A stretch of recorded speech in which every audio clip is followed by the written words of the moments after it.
apa ya, saya layak ikut ini nggak sih gitu ya, karena kan biasanya namanya juga Badan Operasional Mentoring Pendidikan Agama Islam gitu ya.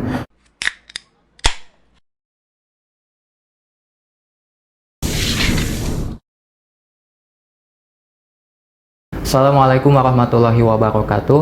Alhamdulillah wassalatu wassalamu ala rasulillah wa ala alihi wa sahbihi wa man walah, amma ba'd. Insyaallah pada program podcast kali ini kita akan berbincang mengenai organisasi mahasiswa bersama pemateri kita Kang Ilham Adi Prasetya. Beliau merupakan mahasiswa dari Teknik Pertambangan Angkatan 2016. Selamat siang Kang, Assalamualaikum. Waalaikumsalam warahmatullahi wabarakatuh. Gimana kabarnya hari ini? Alhamdulillah sehat.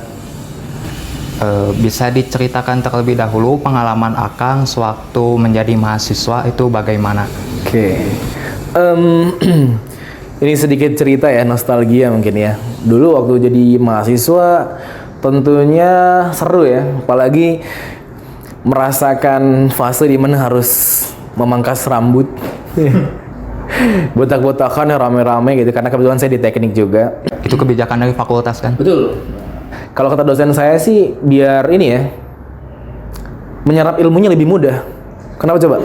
Biar apa? Nggak ketutup rambut ya. Jadi encer otaknya, kepanasan kan ya, kayak gitu. Soalnya teknik lebih banyak di luar. Tuh, jadi dipanasin katanya biar otaknya nggak beku. Gitu. Nah, kalau berbicara organisasi mahasiswa, Kang, Akang sendiri aktif di mana saja gitu? Di organisasi mana aja sewaktu menjadi mahasiswa itu? Oke, kalau dulu saya jadi waktu ingat masih mahasiswa baru ya tentunya. Pertama, organisasi yang pertama saya ikuti tentunya himpunan. Ya salah satu kebijakan juga kan kenapa harus dibotak gitu ya. Harus mengikuti setiap kegiatan ospek ya adalah syarat untuk mengikuti menjadi sebagai seorang anggota dari himpunan gitu. Di sana banyak hal yang saya dapat ya. Nah, salah satunya kedisiplinan dan lain-lain. Nah, menjelang dari situ ya kebetulan memang awal mulanya sih dimulai dari himpunan ya, agak banyak sih, sering apa ya agak lama gitu di himpunan. Dan memang pertama dari menjadi seorang kader biasa, jadi member atau anggota, kemudian menjadi kadif ya beberapa kali juga di sana. Oh iya, saya jadi ingat sih ya. Ini bicara Bompai dulu juga waktu maba ya. Selain menjadi salah satu calon anggota himpunan juga saya dulu ikut kegiatan Bompai dan kebetulan terpilih sebagai ketua angkatan gitu. Jadi inget sih dulu karena kebetulan waktu SMA sih ikut Rohis gitu. Terus saya ngelihat wah ini kayaknya organisasinya mirip-mirip Rohis juga ya kayak dulu gitu ya. Terus mau coba sih gitu kira-kira apakah organisasi keislaman di universitas itu mirip atau enggak gitu. Awalnya sih juga ngerasa kayak apa ya, saya layak ikut ini nggak sih gitu ya, karena kan biasanya namanya juga Badan Operasional Mentoring Pendidikan Agama Islam gitu ya, udah bawa-bawa Islam gitu ya. Kebetulan sama juga pengalaman organisasinya, saya juga mulai dari himpunan, kemudian juga diangkat jadi ketua angkatan di Bompai. Jadi ketua angkatan 2021. Nah, kalau boleh tahu nih, berapa sih jumlah kepengurusan sewaktu Kang Ilham berada di himpunan dan juga jumlah kepengurusan sewaktu Kang Ilham berada di Bompai itu? Kalau di himpunan sih ya mungkin untuk di pejabatnya ya itu ada di range 38 sampai 45.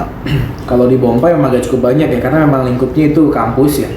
Jadi cukup banyak. Waktu saya dulu waktu kader ya, waktu saya jadi kader ya, itu kepengurusan Bompai kurang lebih ada di 58 sampai 68 orang. Nah, waktu saya menjabat di Bompai kemudian ya kebetulan saya juga jadi ketua Bompai ya saat itu. Di periode 2018 ya.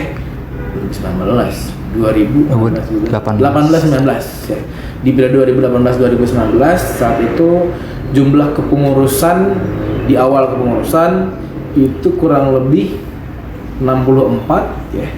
Kemudian di STP pun itu ada yang berkurang karena nggak aktif, tapi waktu itu nambah lagi ya, bahkan lebih banyak jadinya, kurang lebih jadi 65 kalau nggak salah. Nah, izin sharing juga ya. Kalau kepengurusan di himpunan sewaktu saya menjadi pengurus itu sekitar 49 dari himpunan mahasiswa akuntansi. Dan sekarang saya ketika berada di Bompai justru tadi agak tercengang juga gitu ngelihat total kepengurusan di Bompai sewaktu Kang Ilham menjadi ketua umum pada saat itu.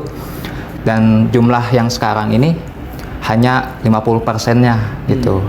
Kurang lebih seperti itu. Artinya mengalami penurunan, dan di himpunan saya juga di periode sekarang ini mengalami penurunan juga dari periode sebelumnya. Dan itu banyak sekali hal terjadi di organisasi mahasiswa yang lainnya. Dan ini pernah sempat terjadi diskusi berkaitan dengan organisasi mahasiswa perihal kaderisasinya, bagaimana minat mahasiswa ini untuk melanjutkan roda kepengurusan, bagaimana minat mahasiswa ini untuk ikut aktif di dalam berorganisasi. Ini menjadi suatu problem yang mana kita sendiri sebagai kakak tingkat tentunya, sebagai pengurus yang saat ini menjabat, harus bisa memutar otak dalam tanda kutip bagaimana supaya permasalahan ini bisa hadir solusinya gitu. Nah, sebelum kita ngobrol lebih jauh gitu, fenomena apa yang sekarang terjadi di kalangan mahasiswa sehingga minat berorganisasi itu bisa berkurang, jumlah kepengurusan juga peserta atau jumlah kepengurusannya ini bisa berkurang. Hal apa yang menyebabkan itu terjadi? Oke, berbicara fenomena tentunya banyak ya fenomena, ya maksudnya fenomena sosial yang menyebabkan penurunan dari angka atau nilai SDM dari setiap himpunan, LKM ataupun ormawa lainnya. Pertama tentunya adalah sifat yang apatis, ya kan? Kayak gini, itu masalah lo, kenapa gue harus ikut gitu ya. Kedua, mungkin salah satunya menjadi apa ya? Mungkin organisasi hari ini masih menampilkan daya tarik untuk sebagian orang, tapi untuk sebagian orang bukan menjadi salah satu hal yang menarik gitu. Jadi ya buat apa gue ikut?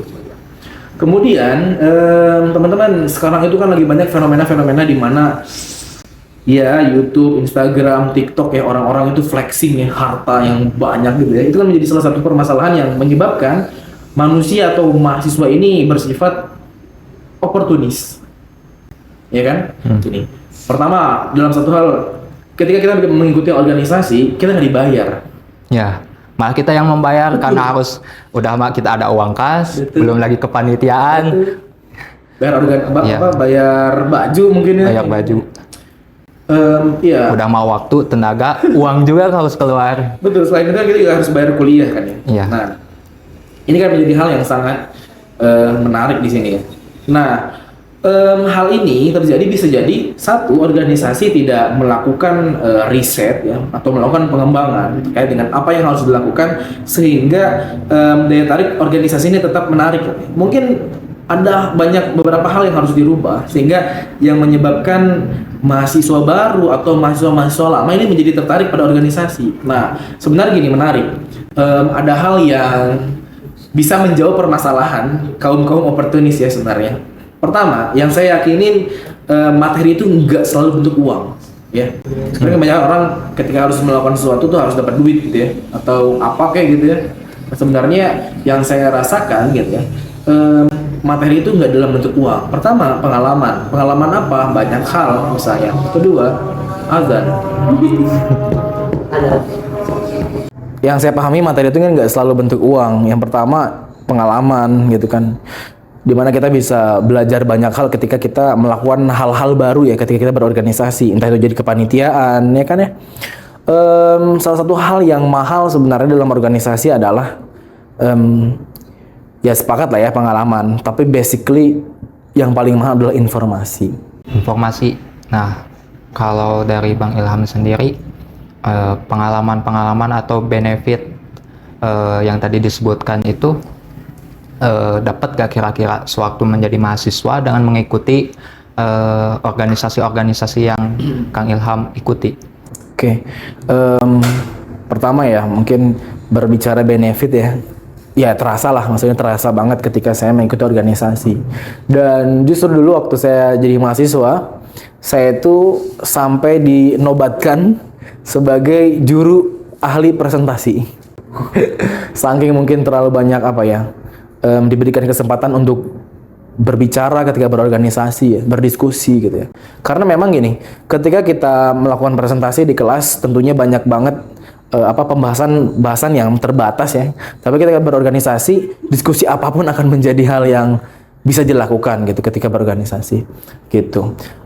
Satu hal juga, terkadang orang-orang tuh melupakan, dan bahkan sekarang perusahaan-perusahaan itu mencari calon-calon pekerjanya adalah orang-orang yang mengikuti organisasi. Hal itu kenapa? Karena gini, organisasi itu seperti bentuk kecil atau miniatur ketika kita bekerja ya. Kan banyak banget ya, salah satu listnya terbiasa bekerja dalam tekanan gitu ya. Iya enggak sih? Dan itu semua didapatkan dari organisasi. Betul. Karena gini, bagaimana kita bisa merasakan tekanan? Maksudnya tekanan itu seperti apa ketika kita bekerja sendirian? Kan nggak mungkin kita menekan diri sendiri ya kan? Karena pasti tekanan itu hadir dari orang luar kan gitu. Seperti itu. Nah, berbicara benefit lagi, tadi yang saya bilang, informasi adalah hal yang mahal ya. Nah, ketika berorganisasi, kita akan bertemu dengan banyak orang, ya kan? Nah, ketika kita berorganisasi, orang-orang ini akan menghadirkan banyak informasi, pengalaman, banyak banget yang kita akan bakalan dapetin. Misalnya, kita punya teman yang mungkin lintas daerah ya. Ada yang dari Jawa Timur, Jawa Tengah, mungkin dari Pulau Sumatera, Papua bahkan teman saya ada gitu ya. Nah, dari sana ngobrol-ngobrol doang kalau menurut saya, karena saya suka saya tuh tipe orang yang suka ngobrol. Dari ngobrol itu saya mendapatkan informasi. Dari informasi itu kan kata lain dari ilmu ya sebenarnya. Iya. Nah, ketika saya mendapatkan ilmu ya tentunya membuat saya lebih lebih mudah, lebih ringan, lebih luas wawasannya. Betul, ketika menjalankan sesuatu gitu, menjalankan banyak hal itu lebih enak sih. Gitu. Berkaitan dengan nilai dan benefit tadi, tapi ini mungkin tidak dirasakan oleh mahasiswa sekarang, yang mana orientasinya itu bisa dibilang kepada hal-hal yang sifatnya materi gitu. Ketika berbicara masalah pengalaman atau berbicara soft skill, tentunya banyak yang interestnya itu kurang gitu terhadap hal tersebut gitu. Bahkan bisa dibilang mahasiswa sekarang itu lebih banyak wasting time ngopi-ngopi di kafe gitu. Justru hal tersebut kan bisa dibilang mengeluarkan dampak-dampak yang buruk gitu, terlebih dari segi keuangannya. Nah, berbicara dari fenomena ini, solusi apa yang harus dihadirkan bagi organisasi dan juga bagi anak organisatorisnya sendiri supaya manfaatnya itu bisa terasa atau bahkan bisa menarik minat kembali gitu bagi para mahasiswa, khususnya para mahasiswa baru yang hari ini menjalani program ta'aruf Universitas Islam Bandung. Organisasi ini bisa memikat mereka gitu. Nah, bagaimana solusi yang harus dihadirkan? Apakah harus melakukan dinamisasi organisasi menyesuaikan perkembangan zaman, atau hal-hal apa yang harus ditawarkan dari program-programnya kah, inovasi-inovasinya kah, atau apa yang harus dilakukan oleh organisasi? Sebenarnya udah kejawab ya tadi. Kalau saya ketika dulu ya berorganisasi, satu hal, dua kunci dari keberhasilan organisasi cuma dua sebenarnya. Satu, produktif, dua, dinamis, ya kan?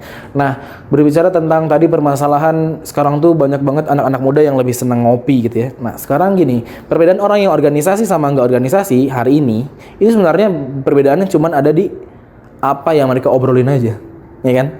Sekarang banyak banget kok kita ibaratnya berorganisasi juga di kafe kan, sambil ngopi juga, sambil nongkrong juga. Cuman pembahasan atau permasalahan yang kita ngobrolin beda gitu ya. Nah, maka dari itu sebenarnya gini, ketika kita hidup kita selalu punya pilihan, ya enggak?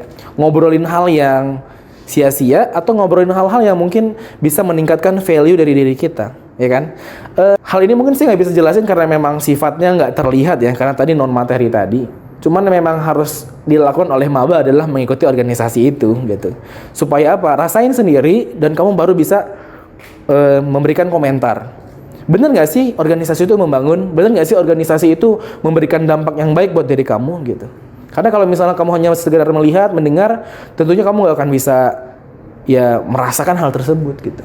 Yaitu salah satu hal yang harus dibangun dari suatu organisasi, terlebih lagi masalah kedinamisan. Kita tidak bisa mempertahankan budaya-budaya lama yang sudah tidak relevan lagi dengan zaman sekarang, sehingga harus lebih menyesuaikan lagi dengan perkembangan zaman yang ada gitu. Dan mungkin melihat dari Universitas Islam Bandungnya sendiri itu ya, kita berbicara di kampus kita dengan nuansa keislamannya.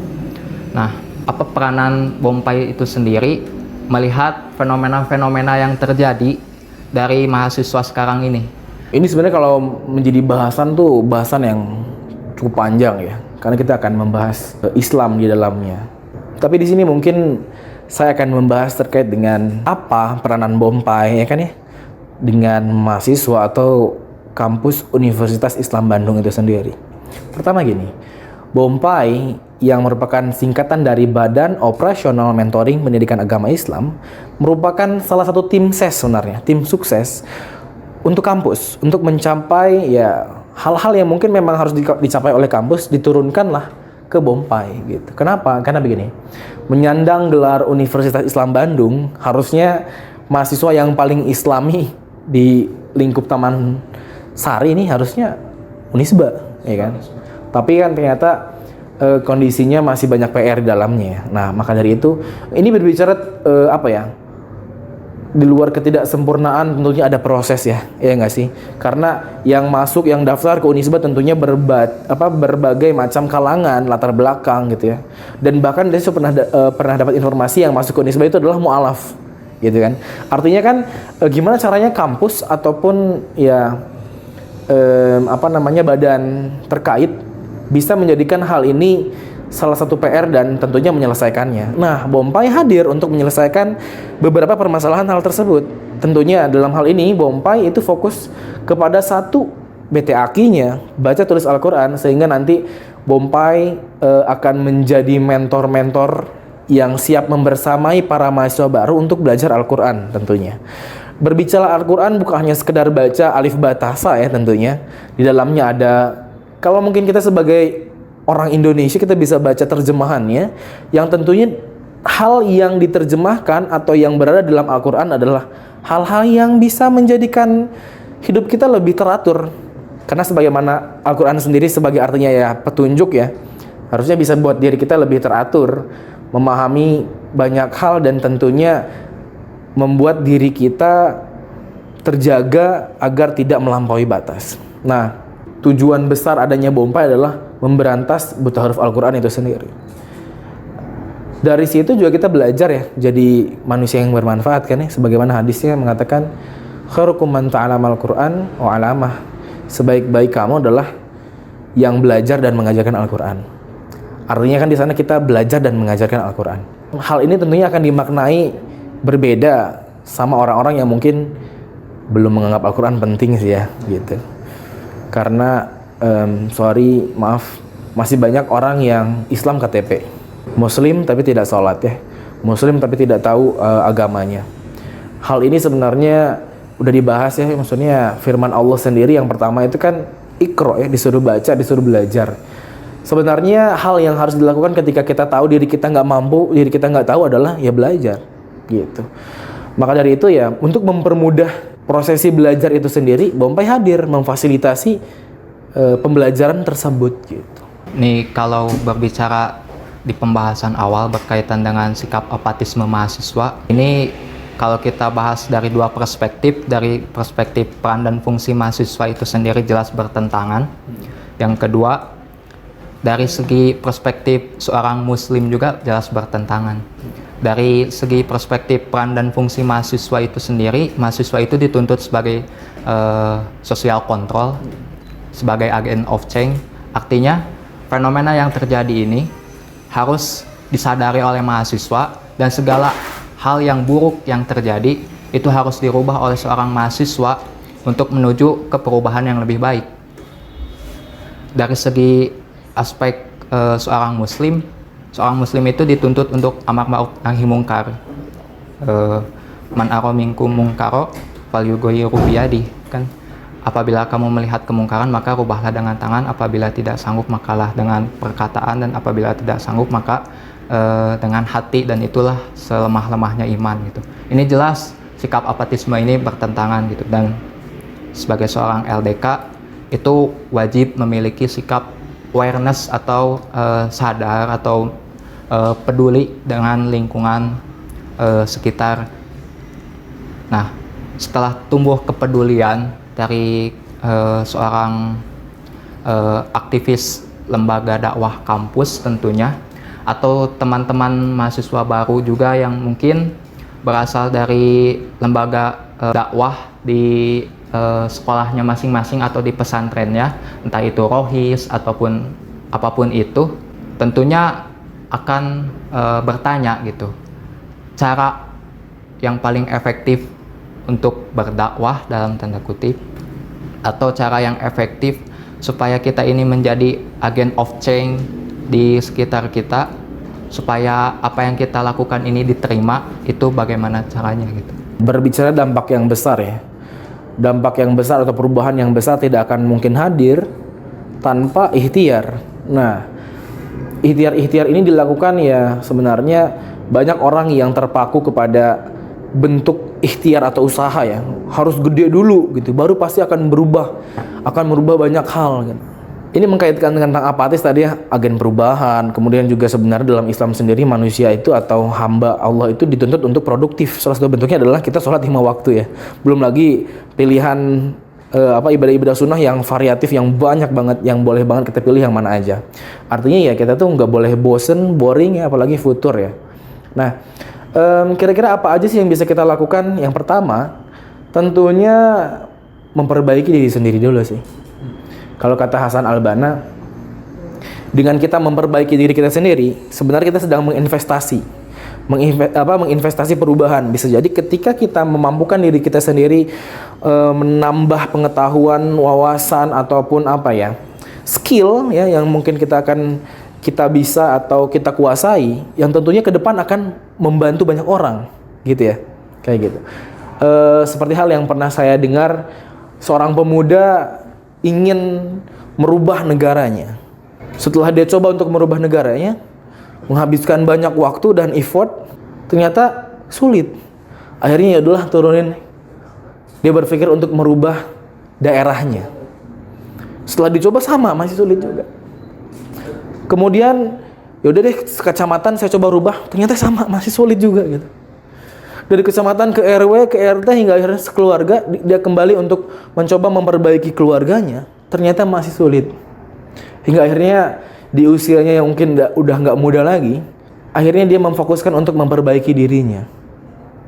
Setelah dia memperbaiki dirinya, mengevaluasi, kemudian mencoba meningkatkan valuitas atau nilai dari dirinya sendiri, dia sadar jika seandainya saja saat itu saya memulai perubahan ini dari diri saya sendiri, tentunya saya akan bisa merubah keluarga, RT, RW, kecamatan, daerah hingga negaranya gitu. Begitu. Contohnya, seorang pemimpin negara tidak mungkin terlahir dari sistem atau latar belakang keluarga yang lemah gitu ya. Pasti keluarganya yang kuat gitu ya. Sehingga menghasilkan keturunan yang mentalnya kuat, bijaksana dan berpikir cerdas ya. Dan gak cuma cerdas tapi cepat juga gitu kan. Jadi pada intinya memang perubahan itu dimulai dari diri kita sendiri gitu, sebelum beranjak ke perubahan yang lebih besar gitu. Tapi kalau kita balik lagi ke konteks organisasi, ini saya jadi teringat ada sebuah hadis tapi lupa gitu teks hadis lengkapnya.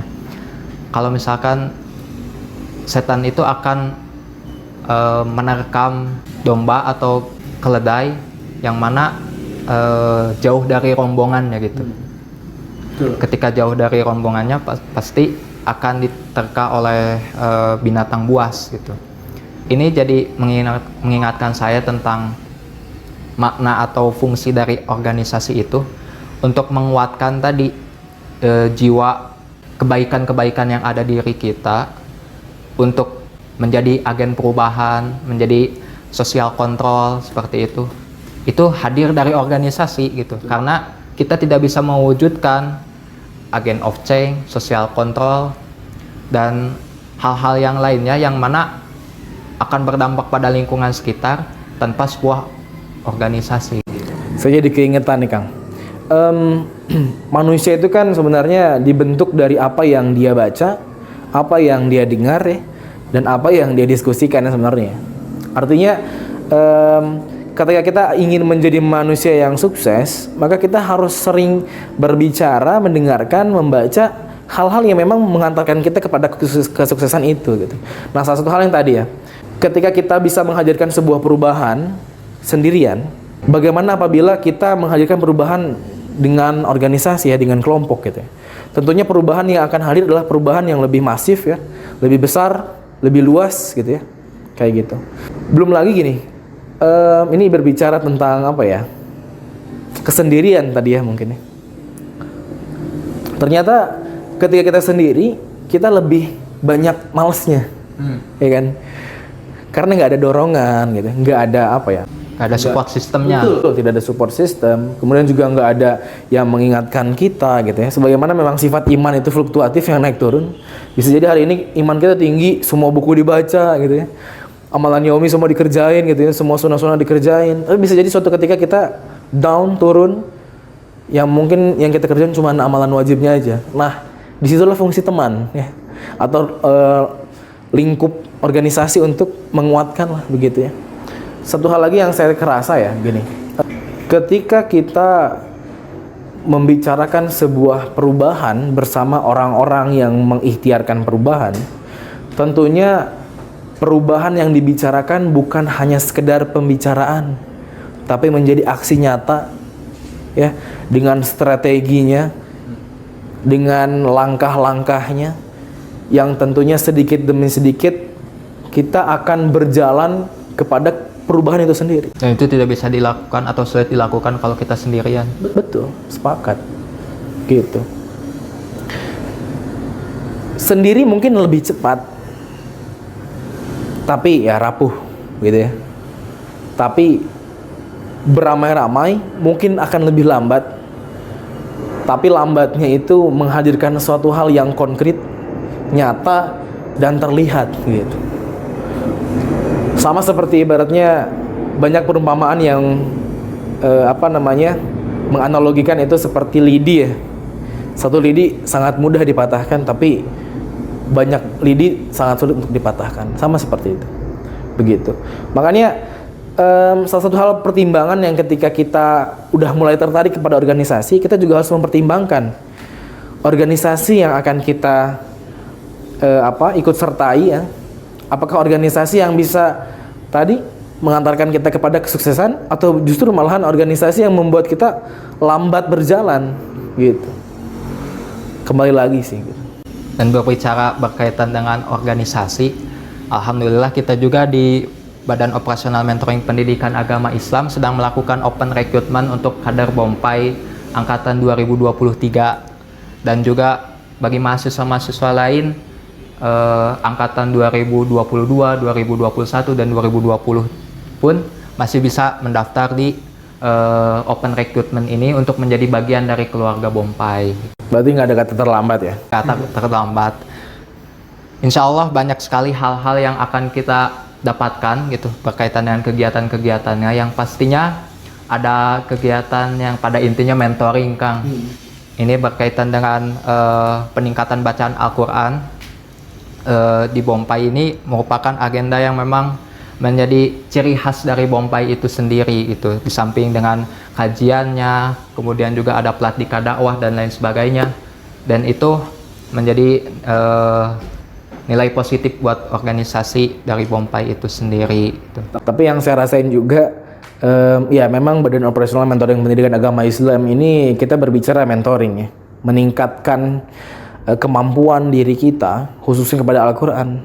Tapi ternyata nggak cuma itu ya, banyak hal yang bisa saya dapat. Salah satunya ya karena saya memang basically teknik, saya juga ngerasain waktu pelatika ya, kita ngecamp bareng gitu, ngerasain sensasi sholat gitu ya. Waktu itu saya ngerasain sensasi sholat di alam bebas dengan dinginnya air gitu ya. Itu nambah apa ya, nambah lagi nih ujiannya. Sholat subuh itu kan hal yang berat ya biasanya, apalagi ini harus ketemu sama hawa dan air yang dingin dan tempat yang nggak nyaman sebenarnya, karena di situ ada batu-batu dan pasir.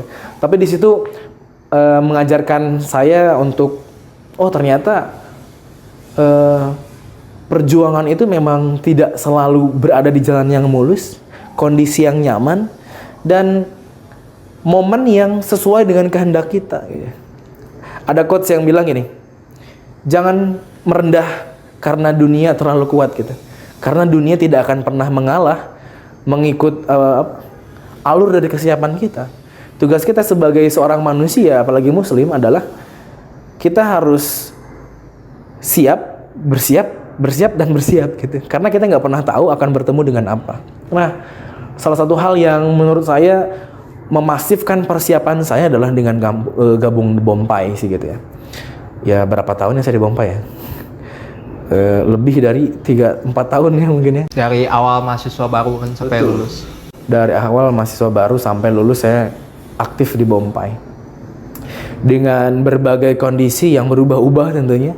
Karena zaman juga berubah ya. Termasuk COVID juga kan. Betul. Zaman dulu Line mungkin, sekarang udah tergantikan dengan WhatsApp. Dulu zamannya offline sampai sekarang zamannya online ya. Sekarang udah terkenal Jimit.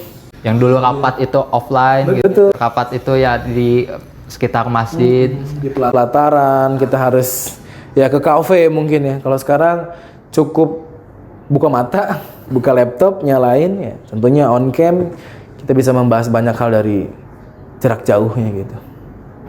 Tapi di situ kita belajar bagaimana hidup ini harus adaptif gitu. Betul. Itu luar biasa sekali. Manfaat dari organisasi itu sendiri meningkatkan kepedulian kita terhadap lingkungan, meningkatkan bagaimana kita ini harus bisa beradaptasi dengan ketidakpastian lingkungan yang ada. Pun juga soft skill yang akan teman-teman rasakan, bagaimana teman-teman ini bisa melakukan hal-hal yang tidak akan bisa didapatkan di dalam kelas. Betul. Itu merupakan manfaat dari mengikuti organisasi mahasiswa. Terlebih lagi, kalau teman-teman ikut gabung di Bompai, tentu akan banyak sekali manfaat-manfaat yang akan dirasakan selain hal-hal yang tadi disebutkan. Tapi karena keterbatasan waktu, Kang, mungkin pertemuan kita cukup sampai di sini, Kang. Oke. Nah, tapi sebelum itu, Kang Ilham, boleh disebutkan sepatah dua patahnya gitu untuk para mahasiswa baru di sini khususnya, dan juga para hadirin atau para penyimak atau penonton yang melihat video ini bisa mendengarkan kata-kata nasihat dari Kang Ilham Adi Prasetya. Oke, mungkin kata-kata terakhir buat teman-teman, kita harus mempersiapkan diri kita, ya, meningkatkan value kita, karena kita nggak pernah tahu kapan waktu kesuksesan kita itu datang. Karena waktu kesuksesan datang itu beriringan dengan kesiapan gitu ya. Momen kesuksesan itu nggak pernah datang dua kali. Maka dari itu, siapkan diri kita agar kita menjadi pribadi yang lebih siap menghadapi apapun. Oke, terima kasih. Assalamualaikum warahmatullahi wabarakatuh. Itu podcast dari Pekan Ta'aruf Badan Operasional Mentoring Pendidikan Agama Islam Universitas Islam Bandung, menghadirkan pemateri yang luar biasa, Kang Ilham Adi Prasetya, alumni Universitas Islam Bandung angkatan 2016 dari Prodi Teknik Pertambangan. Terima kasih, Kang, sudah Sama-sama. berkenan hadir di kesempatan kali ini. Sampai jumpa pada kesempatan yang akan datang. Wassalamualaikum warahmatullahi wabarakatuh.